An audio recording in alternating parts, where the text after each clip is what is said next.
Well, welcome back to the Awakening Potential Show, your gateway to the extraordinary.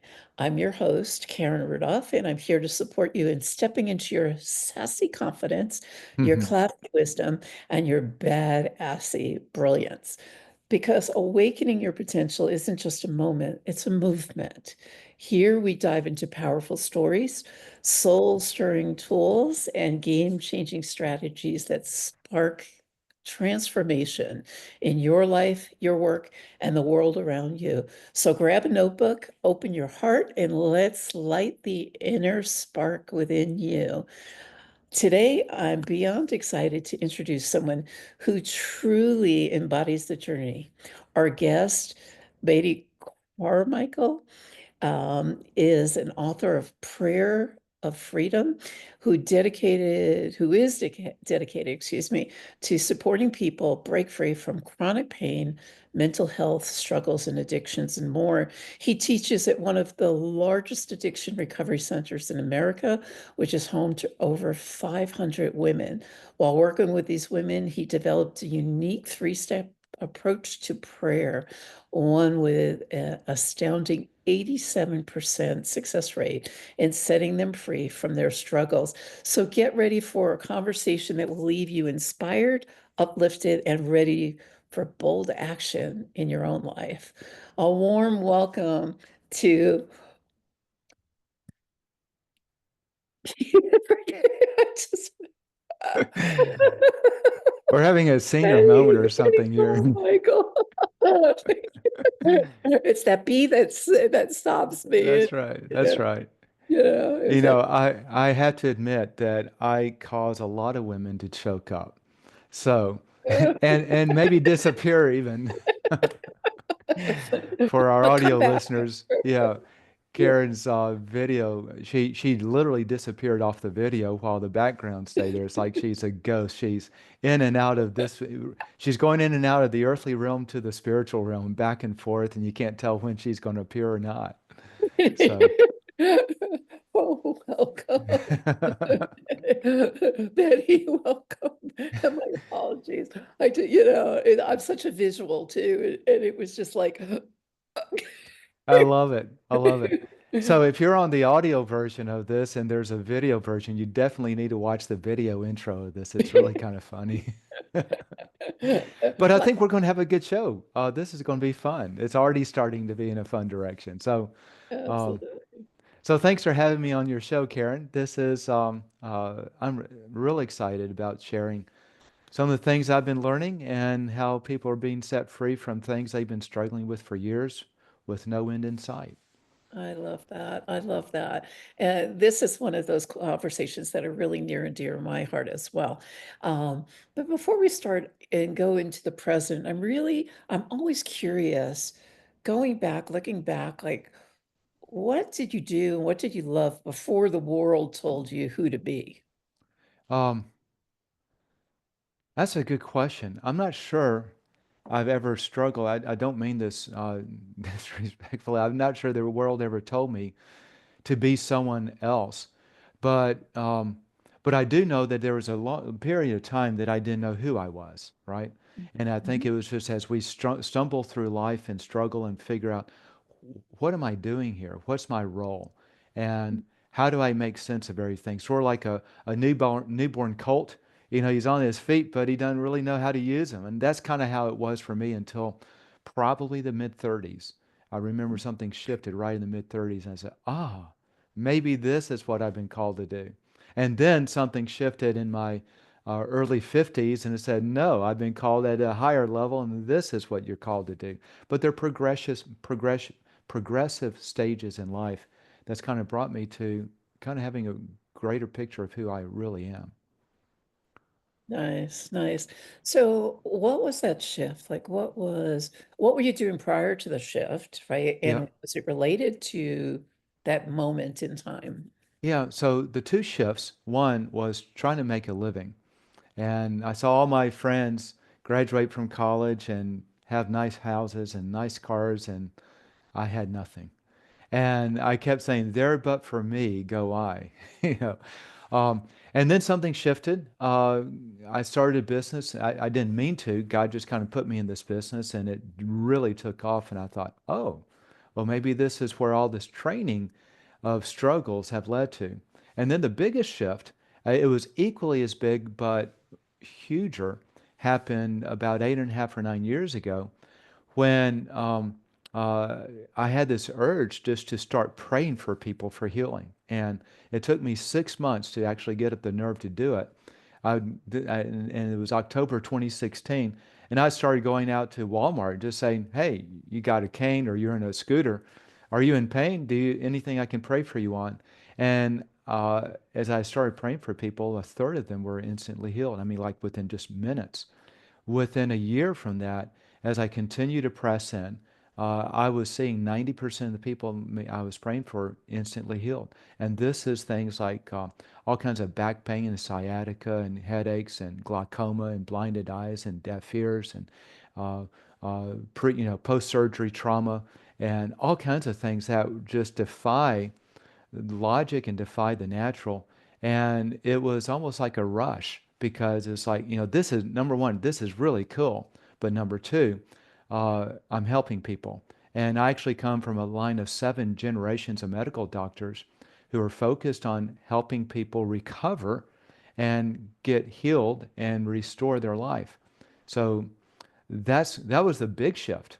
And what I'm so excited about with what I want to share here is there are a lot of people that are probably walking through struggles right now that they prayed, they tried all kinds of therapies, all kinds of approaches. They're still in pain. They still have mental illnesses. They still have trauma wounds. They still have addictions. They still have all kinds of allergies and headaches and stuff, and nothing's fixed it.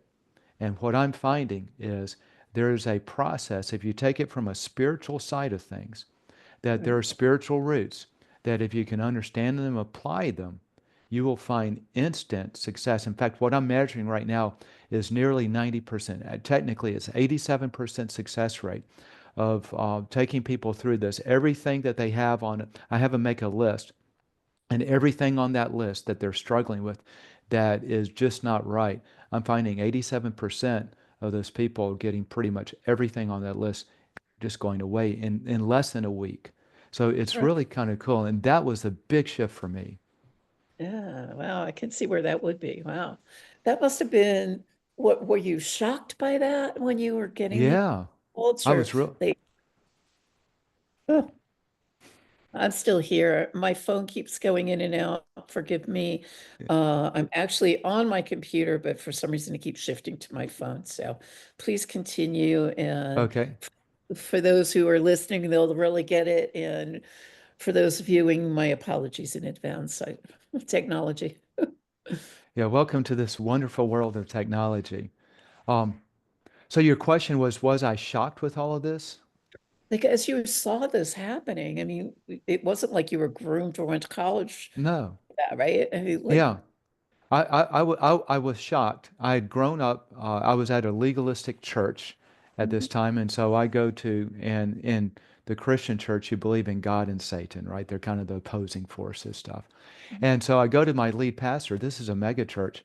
And I said, you wouldn't believe what's happening. I'm out praying for people and God is healing them. And he said, well, Satan can heal too. And it's like, oh, you're going to give it over to the enemy. All right. And so then I go to my next senior pastor. He gave me the same response. And I said, okay, I'm kind of done here. If um, I mean, it was a shock. It was such a shock that even this legalistic church couldn't believe that the God of the universe would actually do that. Um, so it took me a while to understand what was going on. But I'm a scientist by nature. My genealogy with doctors, they're all scientists. And so I wanted to understand. Inquiring minds wanted to understand. And so I started to dig deeper and trying to understand what's going on.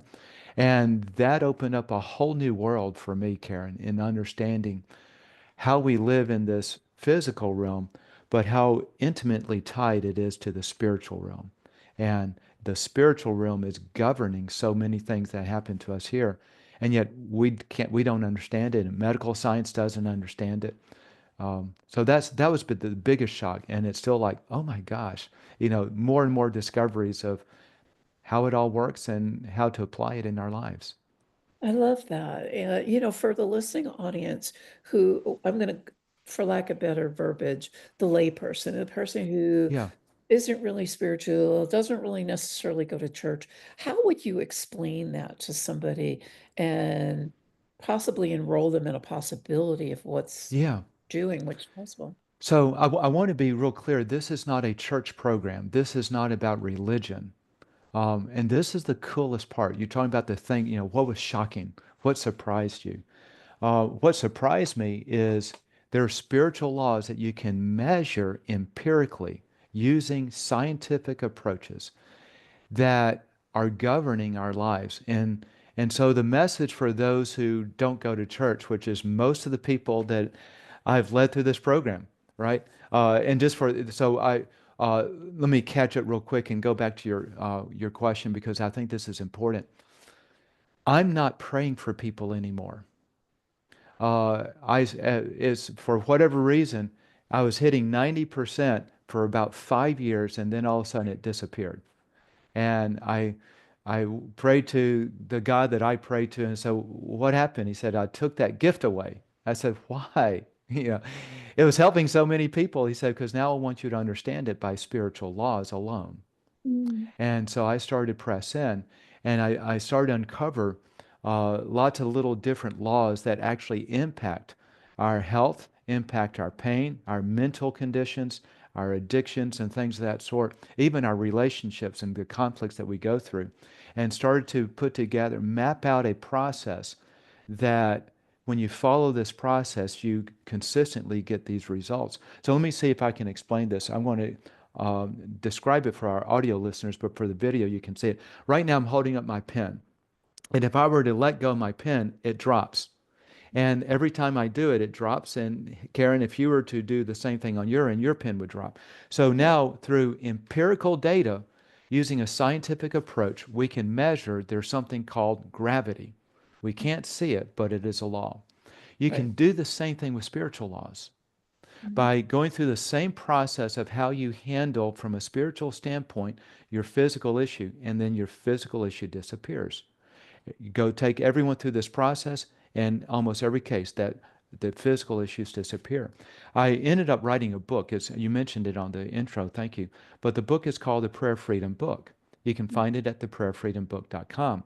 And what I did is the first half is I explained what these laws are and how they work. But the most important part is in the back, there's a worksheet on how to go through this process without knowing anything of what you're doing. When I teach at this addiction recovery center, back to your question, for someone who is agnostic, someone who doesn't go to church, someone who says, I'm spiritual, but I really don't understand. I think there's a God out there. And even the person who's an atheist says, I'm not even spiritual. All that's make believe, right? I believe there's nothing. What I find is if you simply go through the process works regardless of what you believe. When I do a volunteer teaching at this addiction recovery center that you mentioned, my class is the favorite because for every 20 addicts who come into my class and they're laden with addictions and chronic pains and mental illnesses and stuff, I simply give them my book. And this Mm. becomes their workbook in the class. I give them space just to do the worksheet process and the prayer process on their own. And they come from all backgrounds, and none of them are churched. And yet, for every 20 students that do that, nearly 18 of them are completely free within a month of all of their addictions, all of their chronic pain, all of their mental illnesses, all the little other quirks like asthma and anxiety and uh, just all kinds of issues in their lives. And it just melts away because here's what I'm finding that's so fascinating, Karen, is their spiritual roots, things that we do that create a trigger in the spiritual realm, and that trigger then manifests in a consequence in our physical bodies, in our physical life. And no amount of kind of trying to cover it over or therapy it out will really work. You have to go to the spiritual side of what the root is. And when you get rid of the root, the physical issue literally just disappears. Been the most amazing thing I've ever seen. And it blows people's minds in my class because they're never expecting it. They have hope, but they really don't expect anything to really happen from this because they've been living with these struggles for years. And yet, in just a matter of days, because you actually can compress this to just a few days if you wanted to, in a matter of days, it all disappears and they're blown away and it shocks them. So how do you handle the skeptics? There's got to be Oh, skeptics oh, in the room in this case. there are skeptics all over.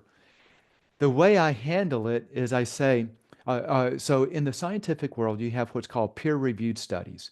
Okay. And a peer-reviewed study is where the scientist that came up with the first study outlines his entire plan and says, you other people, scientists, go out and go through the same thing and review the process.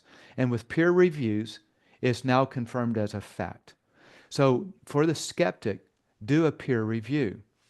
I lay out the entire process in my book, the Prayer Freedom book, and go through it on your own and follow the exact process that I've outlined and then see if you're still a skeptic. Because what I find, Karen, is skeptics are only, I mean, I was a skeptic. Skeptics are only skeptics until they see it actually work, especially for them. I remember I was in one of my classes, I was teaching at this recovery center because I teach multiple classes. This woman was lying there, not really paying attention to me, and she's just rubbing her temple and rubbing her leg, and you could tell that something was distracting her. So I stopped the class and, excuse me, are you in pain? She said, yes, my leg hurts and my head hurts. I said, well, can I guide you in a simple prayer? She said, Mm. yes. So I guided her in a very miniature version of this. And literally right there, all the pain left her legs and all the pain left her head. The classroom was amazed. And now she was distracted the rest of the class, but it was a different, she's over here just dumbfounded, like, I wasn't expecting that. I've had this pain and this headache for a long time and it's gone. And she couldn't grasp what happened. But all that we did, and so this gets me into maybe how this works. Can I give you kind of a background of what I've learned in the spiritual side of things? Yes, please. Okay, so very simply, there are two realms in a very simplistic. There's a physical realm. This is where you and I live with our physical bodies. And there's a spiritual realm, which is the rest of where the rest of us live, right? Because we are a soul, we have a soul, but that soul isn't physical. Our mind, will, emotions, like when we get a trauma wound to our heart.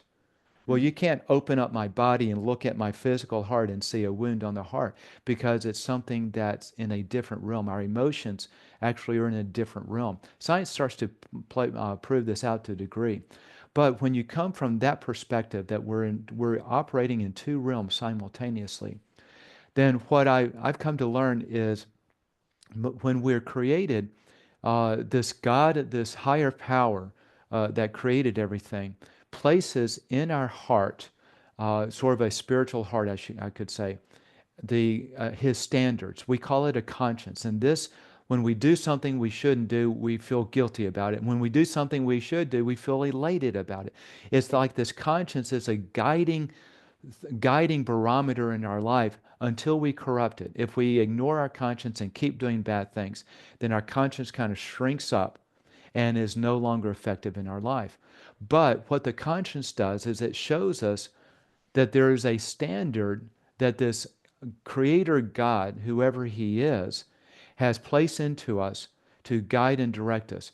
When we violate conscience, which means we violate the standards that this God has for us, I find that I call them spirits because they're not physical entities, but I call them actually tormenting spirits because they seem to just bring torment. Like, for example, if I blow up in anger, I know I shouldn't, but I blow up, I just release it onto someone. Then a spirit of anger comes in, and what that spirit does is it amplifies anger in my life all the time, and now I'm just always angry. The least little thing triggers me, and I blow up Yeah. way beyond what that trigger really should have done. If I start to I start to take drugs or alcohol, once I get caught on it, a spirit of addiction comes in. And this is why addicts have such a hard time letting go, because it's not them, it's a spirit that's amplifying the urge. And this is where you hear addicts a lot of times say, I don't want to take drugs anymore, I can't stop. I Right. don't want to drink anymore, but I can't stop. There's an urge. And it's sort of like when you, I like in our physical bodies, when you have to go to the bathroom, there's an urge. And you can hold it back, you can have strength for a while, but at some point it's going to break through. And Exactly. what's happening is there's these spirits in the spiritual realm that come in, and when we violate these things of conscience enough, these spirits come in and they bring these problems. And I find that these spirits have two categories, generally speaking. One is an amplifying spirit. So it's going to amplify that thing that we did that was against God's standard. If I went out and was violent towards someone, and I'm violating that standard. If I was violent enough, a spirit of violence will come in and amplify violence. Now I'm just violent all the time. And the other type of spirit that comes in is the one that I'll call, it just brings misery. So this is a spirit that when I violate these standards in my conscience, this other type of spirit will bring things like just chronic pain. So I've got pain in my back and it's just always there. I go to the doctors, they can't figure out why. Because it's not physical, it's spiritual. Or maybe I have mental anguish, mental illness, anxiety, depression, bipolar disorder, panic attacks. All of these I've seen disappear, but these are spirit driven. You have things like glaucoma and lameness, that just there are physical issues that aren't necessarily painful, but they just bring misery. And the reason they're there is there's a term I like to use is called a legal right. And the legal right is when I violate this standard that God has placed into our conscience, then these spirits now have a legal right to come in and inflame those issues in our life and that's why I call it torment, because it's like, I can't stop. I don't want to be angry all the time, but I'm just always angry. I'm always anxious. Is this making sense so far, Karen? Oh, absolutely. Okay. Absolutely. Yeah, I love it. So, so this legal right, this is how it works, and this is where I'm taking these skeptics and just helping them. They don't have to understand the process, but this is what's mapped out in the book and mapped out in this worksheet process. So these legal rights is I've given a legal right to one of these spirits when I violate this standard that's in my conscience. And then this is the crazy part. This is one of those ahas that you were asking about, anything that's astounded you. What astounded me is all you have to do is say, I'm sorry, I confess I did wrong. Mhm. Okay? And when you say to God, I'm sorry and I confess, that blowing up in anger and violently attacking my girlfriend was wrong, then the spirit that came into that now inflames you all the time in doing that starts to diminish. You take away its power. And when you start to go through and take a inventory of your life, of the things where you've done wrong, but you never confessed it to this God of the universe, and just say, just own up to it and say, I know I did wrong, then it's almost as if he says, okay, now I'm going to remove that spirit from you, because what he's looking for is simply that we confess it. The simple parallel, the metaphor I can use, when my girl was little, like 3 or 4 years old, and she'd be all fussy and fussy, we'd put her in timeout because we kept say, you need to calm down. And she wouldn't calm down. So she goes into timeout. And then she'll come out and say, Daddy, I'm sorry. I know I was fussy and I didn't mean to be. Right. At that moment, my heart is tender. I hug her and she gets out of timeout. Does that make sense? All I'm Absolutely. looking for is a heart change, because a heart change then changes the, Absolutely. the whole thing. And that's what this whole process, it seems simple, but it's based on that very simple spiritual aspect that when we do wrong, things come into our life that create misery and torment. And when we simply confess that we did wrong, then those things disappear out of our life. And all I've done is mapped out a specific research based approach to making that happen. And it's proven 87 to 90% successful with everyone I've shared it with. Well, that's pretty amazing. How might I, if I may, how does it differentiate itself from something like Ho'oponopono, which is sort of along the same lines, but yet different? How? So I don't know. I'm not even sure I can pronounce it right off the bat. Kono pono. Oh, no. Uh, I don't know anything about that. So here's what I can say. There are a lot of things that do very similar. Like if you go to psychotherapy, for example, and they take you back to a point of trauma, Right. uh, and now you address that trauma that you've just hidden. You said, I'm not going to even focus on. Once you go back and address it, then the torment that's been going on in your life for years or decades just fades away. Yeah. So it's not like this is the only approach to accomplishing nullifying these little spiritual issues in our life. There are lots of approaches I'm finding that go back and do that. I mean, you have frequency therapy, you know, Mhm.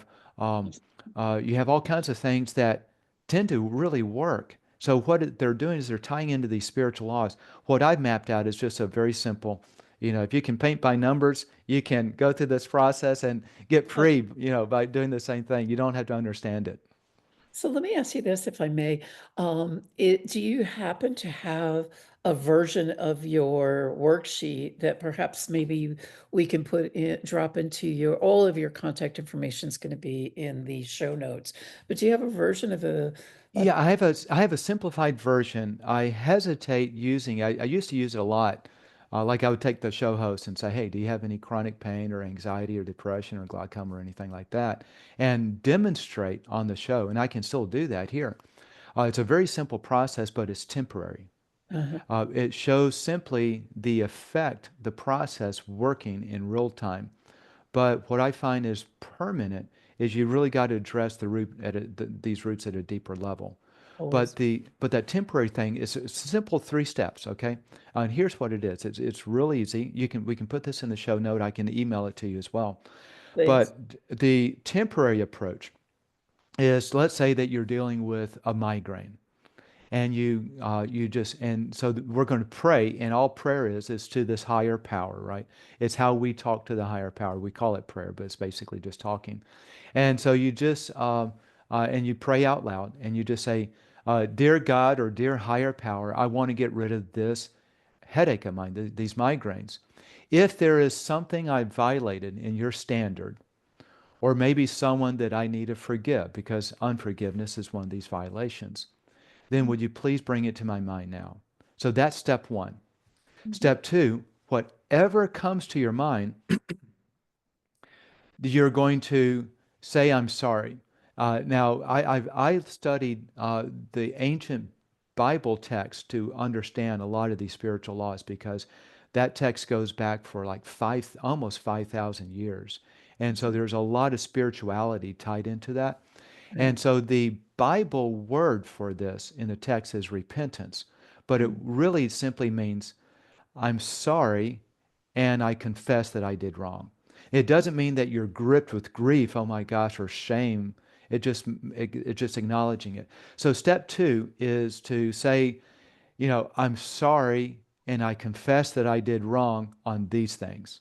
You know, hitting John with with a baseball bat, stealing money from the grocery store, or whatever it is that comes to mind. Right. If it's someone that you need to forgive, then it's, I forgive so and I break any spiritual ties between me and that person, any Oh, negative spiritual ties. And then the third thing is you say, now, God, would you please remove this headache? And then you say, headache, and the authority of that Almighty God, I command you to leave me. So those are the 3 steps. Ask what it is, say, I'm sorry, to nullify it, and then command your issue to leave in the authority of this God, not in your authority, but in the authority of the God. And you'll find that it starts to go down. And if it goes down just a little bit and stops, then you repeat step number 3 and keep pushing it out. But as I mentioned, that's a temporary approach, because things will frequently come back because there's still some other spiritual issues that are right. tied to it. But it shows the power of simply a prayer and confessing that you were wrong on some things to remove issues in your life. Love that. I love that. So let me ask you this, Beatty, what is some of the pearls of wisdom that or what is a pearl of wisdom that you live by? Um, it was real interesting. The guy just yesterday, I was asked, "What is your non-negotiable?" That would be my pearl of wisdom. My Okay. non-negotiable is to be as obedient to that standard in my conscience as possible. If I'm about to do something I know it's wrong, I refuse to do it. And if I fall into that trap of doing it, I'm really, really quick of saying, God, I'm sorry. I confess I did wrong. Because I have learned the power of if you don't confess these and you allow that spiritual root of having broken that standard to remain, then there's a lot of torment that will eventually come your way. There's a period of time that nothing happens. And that's why we can't really map it back as we've never really seen, well, I do this bad thing and this thing happens. Like just I was talking to a lady. She had rheumatoid arthritis for 20 years. It was wrecking her in pain this one day, and I said, "Well, do you have unforgiveness for anyone?" Yes. Who is it? My sister. She did something to my mom 20 years ago. I've never forgiven her. Well, Mm. would you be willing to forgive her now? And now that it's possibly tied to rheumatoid arthritis, she said yes. So I just let her, God, I forgive my sister for this thing. Now, would you please remove my arthritis pain? By the end of the day, the pain was completely gone. She went to a checkup with her doctor 4 weeks later. He retested her for arthritis. No arthritis in her body. It completely left. And so now, I hold no grudges. I'm quick to forgive anyone. I quickly say, I'm sorry, God, for doing something wrong because I understand the consequence. And I will never go back into those areas of torment again because if I can help it, because now I know how to stay out. Love that. Love that. It's been such a great time here with you. Perhaps maybe we can meet another time later on down the road. I love what you're up to, and I really want to thank you, uh, Beatty Carmichael, for sharing your journey with us and your insights with us and your beautiful story, which really reminds us that transformation begins the moment we become aware and Yes. continue without the being brave, badassy steps that that we all choose to take, right? And it is a choice. So thank you. Right. Well, thank you. And for those who are struggling, just go to theprayerfreedombook.com. You'll be able to get my book. It takes you straight to online booksellers. Uh, and here's, you were asking about skeptics. Let me make one more statement for the skeptic. If nothing else has worked and you want to get rid of this issue, whatever it is, or your loved one's issue, you have nothing to risk.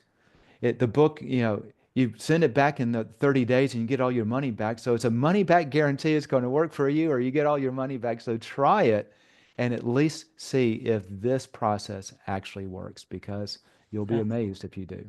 Absolutely. And as I stated earlier, it will be in the show notes, all the connection links Great. and connections to Beatty will be there as well. So thank you very much again. And to Thank our you, Karen. You are so welcome. And to our listeners, remember that the bridge from ordinary to extraordinary is built with small steps of change and big leaps of faith. And you are more powerful than you know. So keep showing up, keep rising, and keep awakening your potential. And if today's show sparked something within you, let's explore what's next together for you. DM me the word awaken or visit www.tranquilsolutions.com and let's book a clarity call and I'll be happy to support you in that. Until next time, stay sassy, classy, and bring your bold, badassy self back for more. Bye for now.